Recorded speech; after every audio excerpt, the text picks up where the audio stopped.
ಪರಿಸರ ಸ್ನೇಹಿ ಸಾವಯವ ವಿಧಾನದಲ್ಲಿ ಭತ್ತ ಬೆಳೆಯುತ್ತಿರುವ ಮಂಜೇಶ್ವರ ವರ್ಕಾಡಿಯ ಕಲ್ಲೂರು ನಾಗೇಶ್ ಅವರು ಇವತ್ತು ನಮ್ಮ ಜೊತೆ ಸ್ಟುಡಿಯೋದಲ್ಲಿದ್ದಾರೆ. ಸಾವಯವ ಕೃಷಿಯ ಪ್ರಾಮುಖ್ಯತೆ, ಅವರ ಕೃಷಿ ವಿಧಾನಗಳು, ಅನುಭವಗಳನ್ನು ಈಗ ನಾವು ಕೇಳಿ ತಿಳ್ಕೊಳ್ಳೋಣ. ನಮಸ್ಕಾರ ಸರ್. ನಮಸ್ಕಾರ. ಕಾರ್ಯಕ್ರಮಕ್ಕೆ ಸ್ವಾಗತ ನಿಮಗೆ. ಈಗ ನೀವು ಭತ್ತದ ಕೃಷಿಗೆ ಬಂದ ಹಿನ್ನೆಲೆಯ ಬಗ್ಗೆ ಸ್ವಲ್ಪ ಹೇಳಿ. ನಾವು ಬಾಲ್ಯದಿಂದಲೂ ಹಳ್ಳಿಯಲ್ಲಿ ಗದ್ದೆ ಕೃಷಿಯ ಜೊತೆಗೆ ಹಿರಿಯರು ಕೃಷಿ ಮಾಡ್ತಾ ಇರುವಾಗ ಅವರ ಜೊತೆಗೆ ಒಡನಾಡ್ತಾ ಬೆಳೆದವರು. ಆದ್ದರಿಂದ ಸಹಜವಾಗಿ ನಮಗೆ ಕೃಷಿಯ ಬಗ್ಗೆ ಆಸಕ್ತಿ, ಈ ಮಣ್ಣಿನ ಬಗ್ಗೆ ಮತ್ತು ಭೂಮಿಯ ಬಗ್ಗೆ ಮತ್ತು ಭೂಮಿಯ ಬಗೆಗಿನ ಆಚರಣೆಗಳ ಬಗೆಗೆ ಆಸಕ್ತಿ ಬೆಳೆಸಿಕೊಳ್ತಾ ಬಂದವರು. ನಮಗೆ ವಿದ್ಯಾಭ್ಯಾಸ ಮುಗಿದ ನಂತರ ನಾವು ಹಳ್ಳಿಯನ್ನು ಬಿಟ್ಟು ಪೇಟೆ ಸೇರಿದೆವು. ಉದ್ಯೋಗವನ್ನು ಅರಸಿ ಪೇಟೆಯಲ್ಲಿ ಕೆಲಸ ಮಾಡ್ತಾ ಇದ್ದೇವೆ. ಆದರೂ ಕೂಡ ಈಗಿನ ಕಾಲದಲ್ಲಿ, ಅಂದರೆ ಯಾವಾಗ ನಾವು ಕಿರಿಯರಿರುವಾಗ ನಮ್ಮ ಹಿರಿಯರು ಕೆಲಸ ಮಾಡ್ತಾ ಇದ್ದ, ಕೃಷಿ ಮಾಡ್ತಾ ಇದ್ದ ಭೂಮಿ ಅವರ ವಯಸ್ಸಿನ ಕಾರಣದಿಂದ ಅದು ಈಗ ಹಡಿಲು ಬೀಳ್ತಾ ಇದೆಯೋ, ಆ ಸಂದರ್ಭದಲ್ಲಿ ನಮಗೆ ಅದು ಹಡಿಲು ಬೀಳಲಿಕ್ಕೆ ಬಿಡಬಾರ್ದು. ಅದು ಮತ್ತೆ ಅಲ್ಲಿ ಹಸಿರು ನಳನಳಿಸಬೇಕು, ನಾವು ಕೃಷಿಯನ್ನು ಮುಂದುವರಿಸಬೇಕು ಎನ್ನುವ ಒಂದು ಕಾಳಜಿಯಿಂದ ನಾವು ಈ ಭತ್ತದ ಕೃಷಿಯನ್ನು ಮುಂದುವರಿಸಲಿಕ್ಕೆ ನಾವು ನಿರ್ಧಾರ ಕೈಗೊಂಡದ್ದು. ಈಗ ಎಷ್ಟು ವರ್ಷಗಳಿಂದ ನೀವು ಈಗ ಭತ್ತವನ್ನು ನಿಮ್ಮ ಇದರಲ್ಲಿ ನೀವು ಪ್ರಾರಂಭ ಮಾಡಿ? ಕಳೆದ ವರ್ಷದವರೆಗೂ ಕೂಡ ನಮ್ಮ ಹಿರಿಯರು ಅದನ್ನು ಭತ್ತ ಬೆಳೀತಾ ಇದ್ರು. ಯಾವತ್ತೂ ಕೂಡ ನಾವು ಭತ್ತದ ಕೃಷಿಯನ್ನು ನಿಲ್ಲಿಸಿದ್ದಿಲ್ಲ ನಮ್ಮ ಕಲ್ಲೂರು ಹಳ್ಳಿಯಲ್ಲಿ. ಆದರೆ ಕಳೆದ ವರ್ಷ ಏನೇಳು ಬೆಳೆಯಲ್ಲಿ ಬಂದ ಒಂದು ಮಳೆ ಮತ್ತು ಈ ಪ್ರಾಕೃತಿಕ ವಿಕೋಪದಿಂದ ನಮ್ಮ ಹಿರಿಯರಿಗೆ ಇನ್ನು ನಾವು ನಮ್ಮಿಂದ ಸಾಧ್ಯ ಇಲ್ಲ ಅದನ್ನು ಮುಂದುವರಿಸುವುದು. ಆದ್ದರಿಂದ ಈ ಎಣ್ಣೆಲು ಬೆಲೆಗೆ ನಾವು ಕೊನೆಗೊಳಿಸ್ತೇವೆ ಅಂತ ಒಂದು ಮಾತು ಬೇಸರದಿಂದ ಬಂತು. ಆದರೆ ಸುಗ್ಗಿಗಾಗುವಾಗ ಅವರು ಅಷ್ಟು ಹೇಳಿದ ತಕ್ಷಣ ನನಗೇನಾಯ್ತು ಅಂದರೆ, ಇಲ್ಲ, ಇದನ್ನು ನಾವು ಅವರ ಕಾಲಕ್ಕೆ ನಾವು ಅದನ್ನು ನಿಲ್ಲಿಸಬಾರ್ದು, ಅದನ್ನು ಮುಂದುವರಿಸಬೇಕಾದಂತಹ ಜವಾಬ್ದಾರಿ ಕಿರಿಯರಾದ ನಮ್ಮ ಮೇಲೆ ಇದೆ. ಸೊ ಅದನ್ನು ನಾವು ಮುಂದುವರಿಸಬೇಕು, ಅಂದರೆ ಸುಗ್ಗಿ ಬೆಳೆಗೆ ನಾವು ಮುಂದುವರಿಸಬೇಕು ಅನ್ನೋಂಥ ಒಂದು ತೀರ್ಮಾನವನ್ನು ಕೈಗೊಂಡು ಕೆಲವು ನಮ್ಮ ಎಳೆಯ ಪ್ರಾಯದ ಹುಡುಗರನ್ನು ಸೇರಿಸಿಕೊಂಡು ಅವರನ್ನು ವಿಶ್ವಾಸಕ್ಕೆ ತಗೊಂಡು, ಇಲ್ಲ ನಾವು ಮುಂದುವರಿಸುವಂಥ ಅವರ ಮನವೊಲಿಸಿ ನಾವು ಸುಗ್ಗಿ ಬೆಳೆಗೆ ಅದನ್ನು ಮುಂದುವರಿಸಿದೆವು. ಆದರೆ ಏನಾಗಿತ್ತು ಅಂತ ಹೇಳಿದರೆ, ಹಿರಿಯರೆಲ್ಲ ಅದನ್ನು ರಾಸಾಯನಿಕ ಗೊಬ್ಬರವ, ಕೀಟನಾಶಕವ ಬಳಸಿಕೊಂಡೇ ಮಾಡ್ತಾ ಇದ್ರು. ಇಡೀ ನಮ್ಮ ಕೃಷಿ ರಂಗವೇ ಈ ರಾಸಾಯನಿಕ ಗೊಬ್ಬರಗಳ ಲಾಬಿಯಿಂದ, ಕೀಟನಾಶಕಗಳ ಲಾಬಿಯಿಂದ, ಅದು ಕೀಟನಾಶಕಗಳನ್ನು ಮತ್ತು ರಾಸಾಯನಿಕ ಗೊಬ್ಬರಗಳನ್ನು ಉಪಯೋಗಿಸಿದರೆ ಮಾತ್ರ ಕೃಷಿಯನ್ನು ತೆಗೀಲಿಕ್ಕೆ ಸಾಧ್ಯ ಎನ್ನುವಂಥ ಮನೋಭಾವವನ್ನು ಸೃಷ್ಟಿಸಿ ಆಗಿದೆ ಅವರಲ್ಲಿ. ವಾಣಿಜ್ಯದ ದೃಷ್ಟಿಯಿಂದ ಮಾಡುವಾಗ ಅದರ ಬಳಕೆಗಳು ಹೆಚ್ಚು ಆಗುವಂಥದ್ದು ಸಾಧ್ಯತೆ. ಆದ್ದರಿಂದ ಅದು ಅವರಿಗೆ ತಲೆಯಲ್ಲಿ ಅದು ಏನಾಗಿದೆ ಅಂದರೆ ಅದು ಹೂತು ಹೋಗಿದೆ. ನಾವು ರಾಸಾಯನಿಕ ಗೊಬ್ಬರವನ್ನು ಉಪಯೋಗಿಸದೇ ಇದ್ದರೆ ಅದನ್ನು ಮಾಡಲಿಕ್ಕೆ ಸಾಧ್ಯ ಇಲ್ಲ. ಸೊ ನನಗೆ ಇದನ್ನು ಸುಳ್ಳಾಗಿಸಬೇಕು ಅನ್ನುವಂಥ ಒಂದು ಮನೋಭಾವ ಕೂಡ ನನ್ನಲ್ಲಿತ್ತು. ರಾಸಾಯನಿಕ ಗೊಬ್ಬರ ಅಥವಾ ಕೀಟನಾಶಕಗಳಿಂದ ನಮ್ಮ ಬೆಳೆಗಳು ಬರುವುದಲ್ಲ, ಅದು ಭೂಮಿಯ ಮಣ್ಣಿನ ಫಲವತ್ತತೆಯಿಂದ ಅದು ನಾವು ಬರ್ತಾ ಇರೋದು. ಇದನ್ನ ನಾವು ಸಾಬೀತುಪಡಿಸಬೇಕು ಎನ್ನುವಂತ ಒಂದು ಹಿನ್ನೆಲೆ ಮತ್ತು ಇಚ್ಛೆ ಕೂಡ ನನ್ನಲ್ಲಿ ಇದ್ದದ್ರಿಂದ ಈ ಕೃಷಿಗೆ ನಾನು ಉತ್ಸಾಹ ತೋರಿಸಿದೆ. ಈಗ ನೀವು ಪ್ರಸ್ತುತ ಎಷ್ಟು ಜಾಗದಲ್ಲಿ ಭತ್ತವನ್ನು ಬೆಳೀತಾ ಇದ್ದೀರಿ? ಈಗ ಸುಮಾರು ನಾವು ಆರಂಭ ಮಾಡಿದ್ದು, ಅದಾಗಲೇ ಒಂದು ಹಡಿಲು ಬಿದ್ದಿದ್ದ ಒಂದು 5 ಎಕರೆ ಜಾಗ, ಅಂದರೆ ನಮ್ಮ 3 ಎಕರೆ ಜಾಗದ ಸಮೀಪಕ್ಕೆ ನಮ್ಮ ಪಕ್ಕದ ಮಾಲೀಕರ ಗದ್ದೆಯಲ್ಲಿ 5 ಎಕರೆ ಅನೇಕ ವರ್ಷಗಳಿಂದ ಅಡಿಲು ಬಿದ್ದಿದ್ದ ಜಾಗದಲ್ಲಿ ನಾವು ಆರಂಭಿಸೋಣ ಅಂತೇಳಿ ಸುಗ್ಗಿ ಬೆಳೆಯನ್ನು ನಾವು ಆರಂಭಿಸಿದ್ವಿ. ಈಗ 5 ಎಕರೆಯಲ್ಲಿ ಇನ್ನು ಈ 3 ಎಕರೆಯನ್ನು ನೆಕ್ಸ್ಟ್ ಎನ್ನೆಳು ಬೆಳೆಯಿಂದ 8 ಎಕರೆಯನ್ನು ಮುಂದುವರಿಸ್ತೇವೆ. ಮತ್ತು ಕೆಲವು ಈ ಬೆಟ್ಟು ಗದ್ದೆಗಳೆಲ್ಲ ಹಾಗೆ ಅಡಿಲಿವೆ, ಅದನ್ನು ಕೂಡ ಈ ಮದಕ ನಿರ್ಮಾಣ ಮಾಡಿ ಆ ನೀರಿನ ಆಶ್ರಯದಲ್ಲಿ ಅದನ್ನು ಅಲ್ಲಿ ಕೂಡ ಬೆಳೆಸಬೇಕು ಅಂತಿದೆ. ಹೆಚ್ಚು ಕಡಿಮೆ ಒಂದು 11-12 ಎಕರೆ ಗದ್ದೆ ನಮಗೆ ಎನ್ನೆಳು ಬೆಳೆಗೆ ಸಿಗ್ಬಹುದು ಅಂತ ನಾನು ಅಂದಾಜು ಲೆಕ್ಕ ಹಾಕೊಂಡಿದ್ದೇನೆ. ಈಗ ನೀವು ಬೇರೆಯವರ ಕೈಯಿಂದ ಜಾಗವನ್ನು ತಗೊಳ್ಳುವಾಗ ಏನಾದ್ರೂ ಕ್ರಮಗಳು ಜಾಗಕ್ಕಾಗಿ, ಅಂದ್ರೆ ಏನಾದ್ರೂ ಹಣ ಕೊಡುವಂತ ವ್ಯವಸ್ಥೆ, ಒಪ್ಪಂದ? ಅದು ಏನಂದ್ರೆ, ಈ ನಮ್ಮ ಇಲ್ಲಿನ ಒಂದು ವ್ಯಾಪಾರಿ ಮನೋಭಾವದ ಹಾಗೆ ನಮ್ಮ ಹಳ್ಳಿಗಳಲ್ಲಿ ಇರುವುದಿಲ್ಲ. ಅಲ್ಲಿ ಹಡಿಲು ಬಿದ್ದಿದೆ, ನಾವು ಮಾಡೋಣವೇ ಅಂತ ಕೇಳಿದಾಗ ದಯವಿಟ್ಟು ಮಾಡಿ, ನೀವು ಅದು ಹಸಿರು ಕಾಣ್ತದಲ್ಲ, ಬೆಳೆ ತೆಗೀರಿ, ನೀವು ನಿಮ್ಮಿಂದ ಎಷ್ಟು ಸಾಧ್ಯ ಇತ್ತು ಅಷ್ಟು ಅಕ್ಕಿ ನಮಗೆ ಕೊಡಿ ಅಷ್ಟೇ ಕೇಳ್ತಾರೆ ಹೊರತು ಏನೋ ಒಂದು ಒಪ್ಪಂದಗಳು ಹಳ್ಳಿಗಳಲ್ಲಿ ಇರುವ ಕಾರಣ ಅವರಿಗೆ ಹಸಿರು ಬೇಕಲ್ಲಿ, ಅಲ್ಲಿ ಭತ್ತದ ಬೆಳೆ ಬೆಳಿಬೇಕು. ಅದಕ್ಕಂದ್ರೆ ಈ ದೇವರೋ ಇಂಥದ್ದನ್ನೆಲ್ಲ ಅದು ಅಪ್ಪಿಕೊಂಡಂತ ಮನೆಗಳಿರ್ತವೆ. ಅದು ಅಲ್ಲಿ ಅವರು ಆ ಕೃಷಿ ಮುಂದುವರಿಬೇಕನ್ನುವಂತ ಇಚ್ಛೆ ಅವ್ರ ಹತ್ರ ಅದಕ್ಕೆ ಎಲ್ಲದಕ್ಕಿಂತ ದೊಡ್ಡದಾಗಿರ್ತದೆ. ಸೊ ಅದರಿಂದ ಬಹಳ ಸಂತೋಷ ಪಟ್ಟರು ಅವರು. ಆದ್ರೆ ಅವರ ಮನೆಯ ಖರ್ಚಿಗೆ ಮತ್ತು ಆ ಕುಟುಂಬದ ಖರ್ಚಿಗೆ ಬೇಕಾಗುವಂಥ ಬೆಳೆಗಳನ್ನು ನಾವು ಅವರಿಗೆ ಕೊಡಬೇಕಾಗ್ತದೆ, ನಾವು ಕೊಡ್ತೇವೆ. ಅಂಥ ಮನೋಭಾವದ ಜನರು ಈಗಿನ ಕಾಲದಲ್ಲಿ ಇದ್ರೆ ಕೃಷಿ ಮುಂದುವರಿಯುವ ಸಾಧ್ಯತೆಗಳು ಹೆಚ್ಚಾಗಿರ್ತದೆ ಅಂತ ಹೇಳ್ಬೋದು. ಯಾಕಂದ್ರೆ ಕರಾರು ಒಪ್ಪಂದಗಳಿಂದ ಈ ಭತ್ತದ ಕೃಷಿಯನ್ನಾಗ್ಲಿ ಸಾವಯವ ಕೃಷಿಯನ್ನಾಗ್ಲಿ ಮುಂದುವರಿಸಲಿಕ್ಕೆ ಸಾಧ್ಯ ಇಲ್ಲ, ಕಷ್ಟ ಇದೆ. ಆದ್ರೆ ಭತ್ತದ ಕೃಷಿ ರಾಸಾಯನಿಕ ಬೆಳೆ ಮಾಡಿಯೇ ಕಷ್ಟ, ಅದನ್ನು ನಾವು ವ್ಯಾಪಾರಿ ಮನೋಭಾವದಿಂದ ಬೆಳೆಸುವುದು ಮತ್ತು ಕಷ್ಟ. ಆದ್ದರಿಂದ ಈ ರೀತಿಯ ಒಂದು ಮನೋಭಾವದಿಂದ ನಾವು ಅದನ್ನು ಮುಂದುವರಿಸಬೇಕಾಗ್ತದೆ. ಈಗ ಪ್ರಸ್ತುತ ನೀವು 2 ಬೆಳೆಗಳನ್ನು ಬೆಳೀತಾ ಇದ್ದೀರಾ? ಇಲ್ಲ, ಈಗ ನಾವು ಕಳೆದ ಸುಗ್ಗಿ ಬೆಳೆಯಿಂದ ನಾವು ಆರಂಭ ಮಾಡಿರೋದು. ಅದೀಗ ಕಟಾವಾಗಿ ಅಕ್ಕಿ ವಿತರಣೆ ಆಗ್ತಾ ಇದೆ. ಇನ್ನು ಮುಂದೆ ಜೂನ್ ನಿಂದ ನಾವು 2 ಬೆಳೆಗಳನ್ನು ಬೆಳಿಬೇಕು, ಜೂನ್ ನಲ್ಲಿ ಮತ್ತು ಅಕ್ಟೋಬರ್ ಅಲ್ಲಿ. ಈಗ ಪ್ರಸ್ತುತ ಯಾವ ತಳಿಗಳನ್ನು ನೀವು ಬೆಳೀತಾ ಇರುವಂತದ್ದು? ನಾವು ಕಜೆಜಯ ಅಂತ ಭತ್ತ ಅದನ್ನು ಬೆಳೆದಿದ್ದೇವೆ ಈ ಬಾರಿಯ ಮಳೆಗೆ ಸ್ವಲ್ಪ ತೊಂದರೆ ಆಗಿರುವುದರಿಂದ ಸ್ವಲ್ಪ ಇಳುವರಿ ಕಡಿಮೆ ಆಗಿದೆ ಮತ್ತು ಸಾವಯವ ಕೃಷಿ ಆಗಿರುವುದರಿಂದ ಸಹಜವಾಗಿ ಅದು ರಾಸಾಯನಿಕ ಗೊಬ್ಬರದಷ್ಟು ಬೆಳೆ ಬೆಳೆಯುವುದಿಲ್ಲ.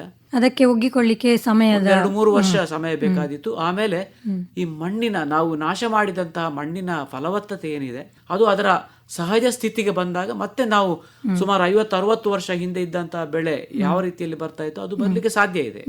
ಈಗ ಸುಗ್ಗಿ ಮತ್ತೆ ಎಣ್ಣೆಲು ಅಂತ ಹೇಳಿದ್ರಲ್ಲ, ಅದಕ್ಕೆ ಸರಿಯಾದ ರೀತಿಯ ತಳಿಗಳು ಅಂತ ಇದೆಯಾ? ಅದಕ್ಕೆ ಅಂತಲೇ ಬೆಳೆಯುವಂತ ತಳಿಗಳು? ನನ್ನ ಅಭಿಪ್ರಾಯದ ಪ್ರಕಾರ ನಾವು ಈಗ ಸಾವಯವ ಕೃಷಿಯಲ್ಲಿ ಮೊದಲು ಗಮನ ಹರಿಸಬೇಕಾಗಿರೋದು ಮತ್ತು ಒಂದು ವಿಷಯವನ್ನು ತಿಳ್ಕೊಳ್ಬೇಕಾಗಿರೋದು, ರಾಸಾಯನಿಕ ಗೊಬ್ಬರಗಳನ್ನು ಉಪಯೋಗಿಸಿ ಮಣ್ಣನ್ನು ಹಾಳು ಮಾಡಿದ್ದೇವೆ. ಆ ಹಾಳು ಮಾಡಿದ ಮಣ್ಣನ್ನು, ಬರಡಾದ ಮಣ್ಣನ್ನು ಮತ್ತೆ ಅದರ ಪೂರ್ವ ಸ್ಥಿತಿಗೆ ನಾವು ಕೊಂಡೋಗಬೇಕಾಗಿದೆ. ಸಾಮಾನ್ಯವಾಗಿ ನಾವು ಭೂಮಿಯ ಮೇಲೆ ನೀವು ಗಿಡ, ಮರ, ಪಕ್ಷಿ, ಮೃಗ, ಆಮೇಲೆ ಏನು ನಾವು ಜೀವರಾಶಿಗಳನ್ನು ಕಾಣ್ತಾ ಇದ್ದೇವೆ. ಈ ಇರುವೆಯಿಂದ ತೊಡಗಿ ನಾವು ತಿಮಿಂಗಲದವರೆಗೆ ಭೂಮಿಯ ಮೇಲೆ ಇರುವುದು ಎಲ್ಲ ಜೀವಗಳು ಅಂತ, ಜೀವರಾಶಿ ಅಂತ ಹೇಳ್ತೇವೆ, ಸೂಕ್ಷ್ಮ ಜೀವಿಗಳಿಂದ ಹಿಡಿದು. ಆದರೆ ನಾವು ಭೂಮಿಯನ್ನು ಒಂದು ಜೀವ ಅಂತ ನಾವು ತಿಳ್ಕೊಂಡಿಲ್ಲ. ನಾವೀಗ ಪ್ರಧಾನವಾಗಿ ಮಾಡಬೇಕಾಗಿರೋದು ಭೂಮಿಯನ್ನು ಕೂಡ ಒಂದು ಜೀವ ಅಂತ ತಿಳ್ಕೊಳ್ಬೇಕಾಗಿರೋದು. ಯಾಕೆ ತಿಳ್ಕೊಳ್ಬೇಕು ಅಂತಂದ್ರೆ, ಭೂಮಿಯ 1 ಅಡಿಯಷ್ಟು ಮಣ್ಣು ಅದು ಜೀವಂತವಾಗಿರುವಂಥದ್ದು. ಅದಕ್ಕೋಸ್ಕರವೇ ಭೂಮಿಯನ್ನು ಅದು ತಾಯಿ ಮತ್ತು ಅದಕ್ಕೆ ಬೇಕಾದಂತಹ ಆಚರಣೆಗಳನ್ನು, ಅದು ತಾಯಿಯೇ ಆಗಿರುವುದರಿಂದ ಅದಕ್ಕೆ ಕೆಡ್ಡಸದಂತಹ ಒಂದು ಋತುಮತಿಯಾಗುವಂತಹ ಒಂದು ಆಚರಣೆಗಳನ್ನೆಲ್ಲ ತಂದಿರೋದು ಅದು ಜೀವ ಇದೆ ಅನ್ನೋ ದೃಷ್ಟಿಯಿಂದ ಪೂರ್ವಿಕರು ಅದನ್ನು ಮಾಡಿದ್ದು. ನಿಜವಾಗಿ ಅದು ಬಹಳ ಮಹತ್ವದ ವಿಷಯ ಅದು. ಆದರೆ ನಾವಿವತ್ತು ವ್ಯಾಪಾರೀಕರಣದಲ್ಲಿ ಮತ್ತು ಇದನ್ನೆಲ್ಲ ನಾವು ಮರೆತಿದ್ದೇವೆ ಮತ್ತು ರಾಸಾಯನಿಕ ಗೊಬ್ಬರ ಹಾಕುವುದರಿಂದ ನಮಗೆ ಬೆಳೆ ಬರುವುದು ಅಂತ ತಿಳ್ಕೊಂಡಿದ್ದೇವೆ. ಇಲ್ಲ, ಭೂಮಿ ಜೀವಂತವಾಗಿರುವುದರಿಂದ ನಾವು ಬೆಳೆ ತೆಗಿತಾ ಇರೋದು. ಹಾಗಾದ್ರೆ ರಾಸಾಯನಿಕ ಗೊಬ್ಬರ ಹಾಕಿದರೆ ಯಾಕೆ ಬೆಳೆ ಜಾಸ್ತಿ ಬರ್ತದೆ? ಇಲ್ಲಿಯೇ ಇರುವುದು ಕೃತ್ರಿಮತೆ. ರಾಸಾಯನಿಕ ಗೊಬ್ಬರ ಹಾಕಿದರೆ ಯಾಕೆ ಬೆಳೆ ಬರ್ತದೆ ಅಂತ ಹೇಳಿದ್ರೆ, ರಾಸಾಯನಿಕ ಗೊಬ್ಬರವು ಭೂಮಿಯಲ್ಲಿರುವ ಸಾರವನ್ನು ಹೆಚ್ಚಾಗಿ ತೆಗೆದುಕೊಡ್ತದೆ ಗಿಡಗಳಿಗೆ, ಸಸ್ಯಗಳಿಗೆ. ಆಗ ಏನಾಗ್ತದೆ, ಇಳುವರಿ ಜಾಸ್ತಿ ಒಮ್ಮೆಗೆ ಬರ್ತದೆ. 1 ವರ್ಷ ಬರಬಹುದು, ಮುಂದಿನ ವರ್ಷ ನಾವು ಈ ವರ್ಷ ಹಾಕಿದ್ದಕ್ಕಿಂತ ಹೆಚ್ಚು ರಾಸಾಯನಿಕ ಗೊಬ್ಬರ ಹಾಕಬೇಕಾಗ್ತದೆ. ಹೀಗೆ ನೀವು ನಿರಂತರ ಹಾಕ್ತಾ ಜಾಸ್ತಿ ಹಾಕ್ತಾ ಹೋದರೆ ಭೂಮಿ ಬರಡಾಗ್ತಾ ಬರ್ತದೆ. ಕೊನೆಗೊಮ್ಮೆ ಮರುಭೂಮಿ ಆಗ್ಲಿಕ್ಕೂ ಸಾಧ್ಯತೆ ಇದೆ.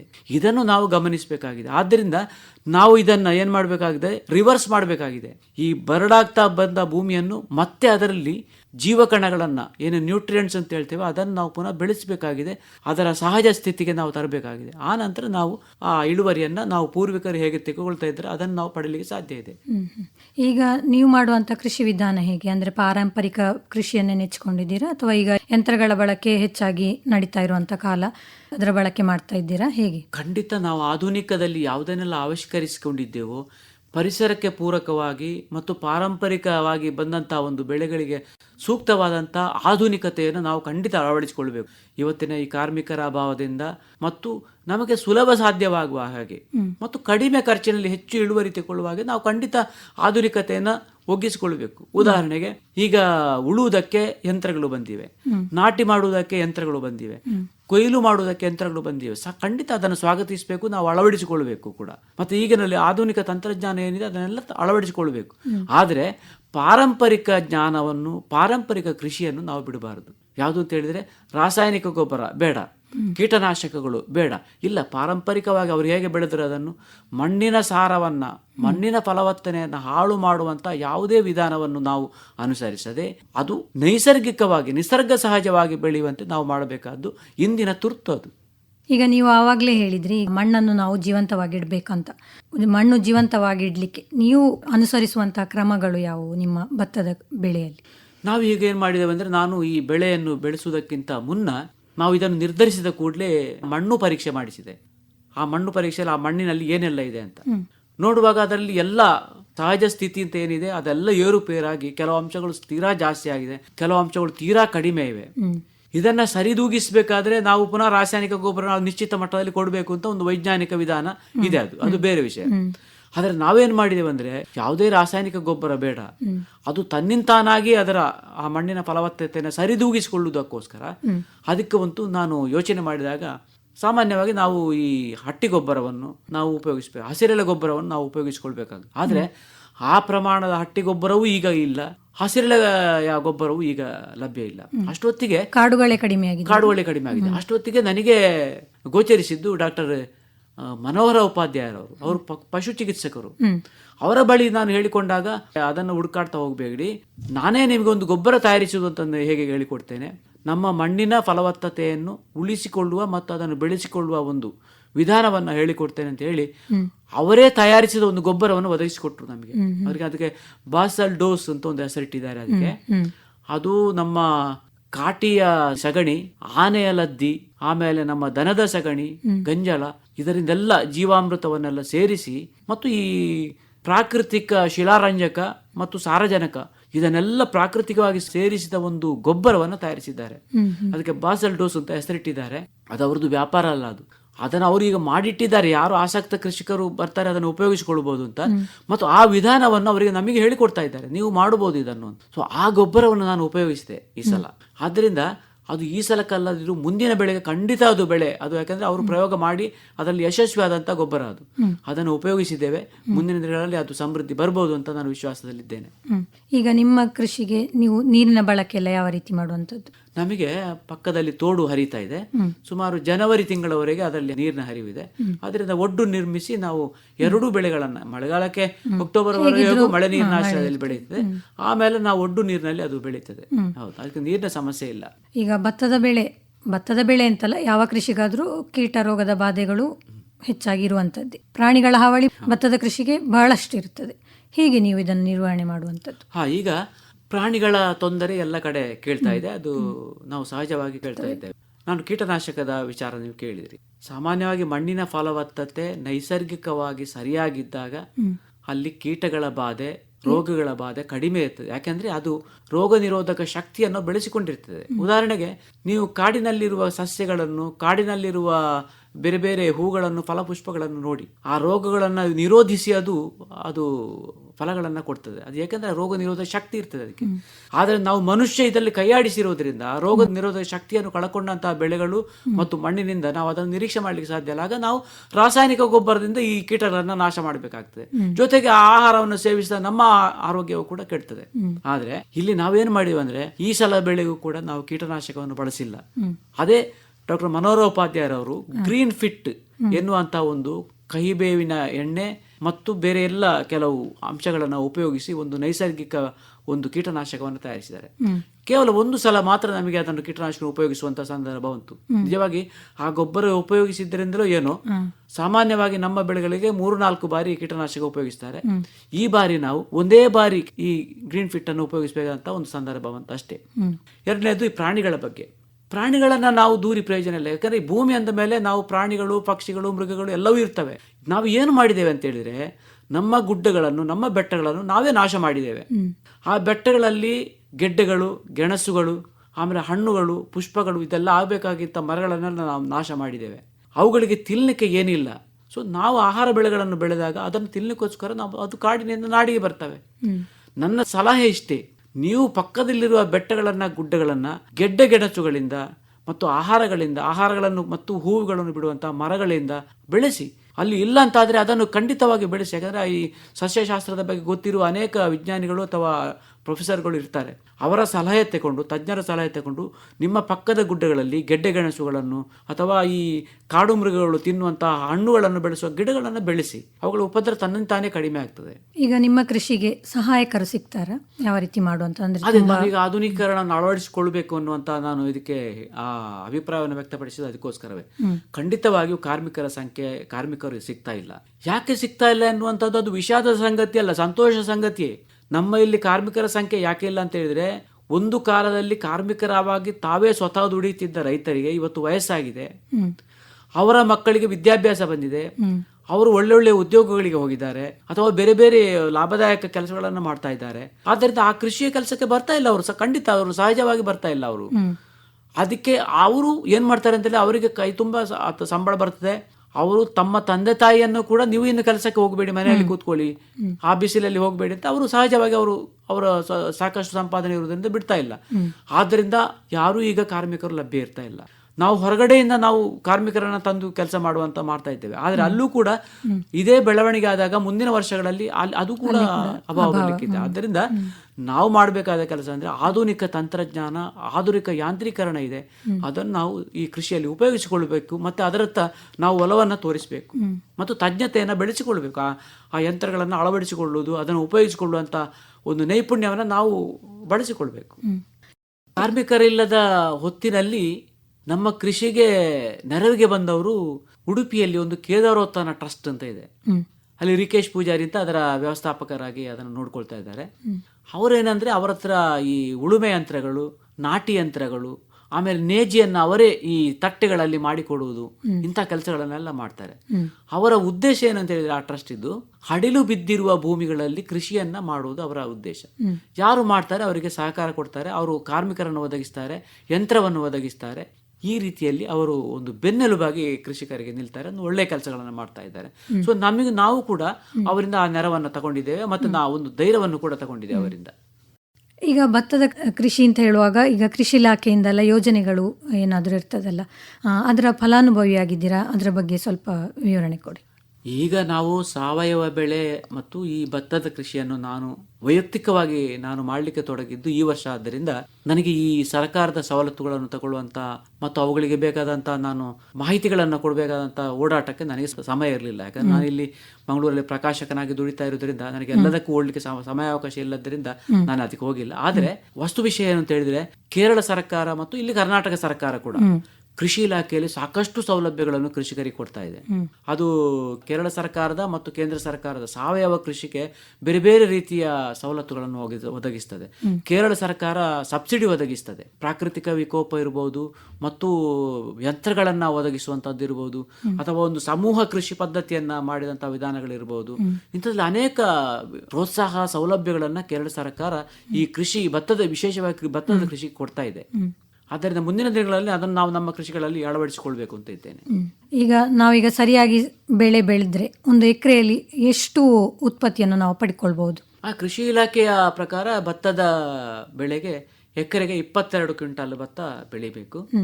ನಮ್ಮ ಡಾಕ್ಟರ್ ಮನೋಹರ ಉಪಾಧ್ಯಾಯರು ಅವರು ಪ್ರಯೋಗ ಮಾಡಿದ ಈ ಸಾವಯವ ಗೊಬ್ಬರ ಏನಿದೆ ಅದರ ಪ್ರಕಾರ ಅವರು ಹೇಳ್ತಾರೆ ಎಕರೆಗೆ 28 ಕ್ವಿಂಟಾಲ್ ವರೆಗೆ ಭತ್ತ ತೆಗಿಬಹುದು ಅಂತ ಅವರು ವಿಶ್ವಾಸ ವ್ಯಕ್ತಪಡಿಸ್ತಾರೆ. ಅಂತೂ 25 ಕ್ವಿಂಟಾಲ್ ತೆಗಿಬಹುದು ಅಂತ ನಾನು ಅಂದಾಜಿಸಿದ್ದೇನೆ ಎಕರೆಗೆ. ಅದು ಮತ್ತೆ ಇನ್ನೊಂದು ಅಂತ ಹೇಳಿದ್ರೆ ಅದಕ್ಕೆಲ್ಲ ನಮ್ಮ ಹವಾಮಾನ ಕೂಡ ಚೆನ್ನಾಗಿರ್ಬೇಕಾಗ್ತದೆ. ಈ ಸಲದ ಮಳೆಯಿಂದಾಗಿ ನಮಗೆ ಸ್ವಲ್ಪ ಭಾಗ ಈ ನಾಟಿ ಮಾಡಿದಂತಹ ನೇಜಿಗಳೆಲ್ಲ ಕೊಚ್ಚಿ ಇರುವುದರಿಂದ ನಮಗೆ ಈ ಸಲ ಅದನ್ನು ಸರಿಯಾಗಿ ಲೆಕ್ಕ ಹಾಕ್ಲಿಕ್ಕೆ ಆಗ್ಲಿಲ್ಲ. ಮುಂದಿನ ದಿನಗಳಲ್ಲಿ ಖಂಡಿತ ಅದನ್ನು ನಾವು ಲೆಕ್ಕ ಹಾಕೊಳ್ಬಹುದು. ನೀವು ಬೆಳೆದಂತಹ ಈ ಅಕ್ಕಿ, ಅದಕ್ಕೆ ಮಾರಾಟ ವ್ಯವಸ್ಥೆ ಎಲ್ಲ ಯಾವ ರೀತಿ ಮಾಡ್ಕೊಂಡಿದ್ದೀರಿ? ನಾವು ವ್ಯಾಪಾರಿ ದೃಷ್ಟಿಕೋನದಿಂದ ಮಾಡದಿದ್ರೂ ಕೂಡ ವಿಶಾಲವಾದ ಎಕರೆಯಲ್ಲಿ ನಾವು ಬೆಳೀತಾ ಇರೋದ್ರಿಂದ ಇನ್ನು ಸಹಜವಾಗಿ ನಾವು ಇದನ್ನು ಅಕ್ಕಿಯನ್ನು ವಿತರಣೆ ಮಾಡಬೇಕಾಗ್ತದೆ. ಆಗ ಒಂದಷ್ಟು ಅದಕ್ಕೆ ನಾವು ಎಷ್ಟು ಖರ್ಚು ಬಿದ್ದಿದೆ ಅದನ್ನು ನಾವು ಪಡ್ಕೊಳ್ಬೇಕಾಗ್ತದೆ. ಯಾಕಂದ್ರೆ ನಾವು ಅದನ್ನು ಮುಂದುವರಿಸಬೇಕಾಗಿದೆ. ಅದಕ್ಕೆ ನಾನು ಇದು ಮಾಡಲಿಕ್ಕೆ ತೊಡಗಿದೆ ಆದ ಮೇಲೆ ಇದನ್ನು ಕಟಾವಿನ ನಂತರದಲ್ಲಿ ನಾನು ಯೋಚನೆ ಮಾಡಿದೆ, ಇದನ್ನು ಹೇಗೆ ನಾವು ವಿತರಣೆ ಮಾಡ್ಬೋದು, ಹೇಗೆ ಇದನ್ನು ಮಾರಾಟ ಮಾಡುವುದು. ಅದಕ್ಕೆ ನಾನೇನು ಆರಿಸಿಕೊಂಡೆ ಅಂದರೆ, ನಮ್ಮ ಸೀಮಿತ ಪ್ರದೇಶದಲ್ಲಿ ಎಷ್ಟು ಅಕ್ಕಿಯನ್ನು ನಾವು ಉತ್ಪಾದಿಸ್ತೇವೆ ಅದನ್ನು ನಿಶ್ಚಿತವಾಗಿ ಈ ಆಸಕ್ತ ಯಾರಿದ್ದಾರೆ ನಮ್ಮ ಇದರಿಂದ ಕೊಳ್ಳುವವರು, ಸಾವಯವ ಅಕ್ಕಿಯನ್ನು ಕೊಳ್ಳುವವರು, ಅವರನ್ನೊಂದು ಪಟ್ಟಿ ಮಾಡಿ ಅವರಿಗೆ ಈ ಅಕ್ಕಿಯನ್ನು ಒದಗಿಸುವಂತ ಒಂದು ಕೆಲಸವನ್ನು ನಾವು ಮಾಡ್ತಾ ಇದ್ದೇವೆ. ಅಂದ್ರೆ 25 kg ಅಕ್ಕಿಯ ಒಂದು ಬಟ್ಟೆಯ ಚೀಲದಲ್ಲಿ ಮೂಟೆ. ಯಾಕಂದ್ರೆ ನಾನು ಪ್ಲಾಸ್ಟಿಕ್ ವಿರೋಧಿ, ಪ್ಲಾಸ್ಟಿಕ್ ಅನ್ನು ಎಲ್ಲೂ ಉಪಯೋಗಿಸಬಾರದು ಎನ್ನುವ ದೃಷ್ಟಿಯಿಂದ ನಾನು ವಿಶೇಷವಾಗಿ ಬಟ್ಟೆಯ ಚೀಲವನ್ನು ಹೊಲಿಸಿ ಅದರಲ್ಲಿ ಅಕ್ಕಿಗಳನ್ನು ತುಂಬಿಸಿ ಕುಟುಂಬಗಳಿಗೆ ನೇರವಾಗಿ ನಾನು ಅದನ್ನು ಮಾರಾಟ ಮಾಡ್ತಾ ಇದ್ದೇವೆ. ಇಂದಿನ ಸಮಾಜಕ್ಕೆ ಈ ಸಾವಯವ ಕೃಷಿ ಅದರ ಪ್ರಾಮುಖ್ಯತೆ ಎಷ್ಟು ಅಂತ ನೀವು ಹೇಳ್ಬೋದು? ಬಹಳ ಮಹತ್ವಪೂರ್ಣವಾದುದು ಇದು.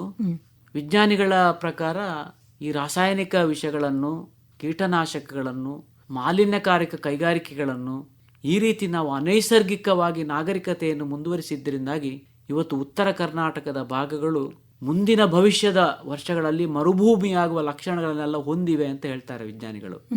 ಇಂಥ ಒಂದು ಗಂಭೀರ ಪರಿಸ್ಥಿತಿಯಲ್ಲಿ ನಾವು ಯೋಚನೆ ಮಾಡಬೇಕಾಗಿರೋದು, ನಾವು ಈ ನಮ್ಮ ಕರಾವಳಿಯ ಏನು ಭತ್ತದ ಬೆಳೆ ಇರ್ಬೋದು, ತೆಂಗಿನ ಬೆಳೆ ಇರ್ಬೋದು, ಬಾಳೆ ಬೆಳೆ ಇರ್ಬೋದು, ಫಲವತ್ತಾದ ಮಣ್ಣನ್ನು ಬರಡುಗೊಳಿಸದೆ ನಮ್ಮ ಪೂರ್ವಿಕರು ನಮಗೆ ಈ ಭೂಮಿಯನ್ನು ಹೇಗೆ ಫಲವತ್ತಾಗಿ ಒದಗಿಸಿಕೊಟ್ಟು ಹೋಗಿದ್ದಾರೋ ಹಾಗೆಯೇ ನಮ್ಮ ಈ ಭೂಮಿಯನ್ನು ನಮ್ಮ ಮುಂದಿನ ಪೀಳಿಗೆಗೆ ಅದೇ ರೀತಿಯಲ್ಲಿ ಹೆಚ್ಚಿಸಲಿಕ್ಕೆ ಸಾಧ್ಯ ಆಗದಿದ್ದರೂ ಕೂಡ ಅದೇ ರೀತಿಯ ಫಲವತ್ತತೆಯನ್ನು ನಾವು ಮುಂದಿನ ಪೀಳಿಗೆಗೆ ಈ ಭೂಮಿಯನ್ನು ದಾಟಿಸುವ ಜವಾಬ್ದಾರಿ ನಮಗೆ ಇದೆ.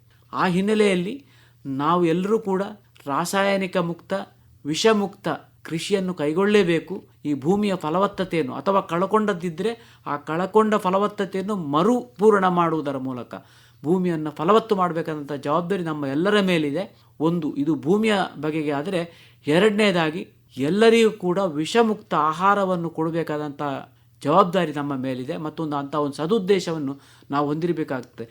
ನಾನು ಈ ಸಾವಯವ ಭತ್ತದ ಕೃಷಿಯನ್ನು ಮಾಡುವ ಒಂದು ಉದ್ದೇಶ ಕೂಡ ಅದುವೇ. ಒಂದು ವಿಷಮುಕ್ತ ಆಹಾರವನ್ನು, ವಿಷಮುಕ್ತ ಅನ್ನವನ್ನು ನಮ್ಮ ಜನ ಉಣ್ಣುವಂತಾಗಬೇಕು ಎನ್ನುವ ದೃಷ್ಟಿಯಿಂದ ನಾವು ಇದನ್ನು ಸಾವಯವವಾಗಿ ಮಾಡ್ತಾ ಇದ್ದೇವೆ. ಈಗ ನಮ್ಮ ಕೇಳುಗರಿಗೆ ನಿಮ್ಮಿಂದ ಹೆಚ್ಚಿನ ಮಾಹಿತಿ ಬೇಕಾದಲ್ಲಿ ನಿಮ್ಮ ದೂರವಾಣಿ ಸಂಖ್ಯೆಯನ್ನು ಕೊಡ್ಬೋದಾ? ಖಂಡಿತ. ನಮ್ಮ ಸೀಮಿತ ಅನುಭವ ಏನಿದೆ ಅದರ ಬಗ್ಗೆ ಏನಾದರೂ ಕೇಳುವುದಿದ್ದರೆ ಖಂಡಿತವಾಗಿ ನಾವು ನಮ್ಮ ವಿಚಾರಗಳನ್ನು, ಅನುಭವಗಳನ್ನು ಹಂಚಿಕೊಳ್ಳಲಿಕ್ಕೆ ಸಂತೋಷ ಪಡ್ತೇವೆ. ನನ್ನ ಸಂಪರ್ಕ ಸಂಖ್ಯೆ 9482549976. ಇನ್ನೊಮ್ಮೆ ಹೇಳಿ. 9482549976. ಸಾವಯವ ವಿಧಾನದಲ್ಲಿ ಭತ್ತವನ್ನು ಬೆಳೆದು ಸಮಾಜಕ್ಕೆ ಸುರಕ್ಷಿತ ಹಾಗೂ ಪೌಷ್ಟಿಕ ಆಹಾರವನ್ನು ಒದಗಿಸುವಂತಹ ಉತ್ತಮ ಕಾರ್ಯವನ್ನು ನೀವು ಮಾಡ್ತಾ ಇದ್ದೀರಿ ಸರ್. ನಮ್ಮ ಕಾರ್ಯಕ್ರಮದಲ್ಲಿ ಭಾಗವಹಿಸಿದ್ದಕ್ಕಾಗಿ ಧನ್ಯವಾದಗಳು. ನಮಸ್ಕಾರ. ಧನ್ಯವಾದಗಳು. ನಮಸ್ಕಾರ.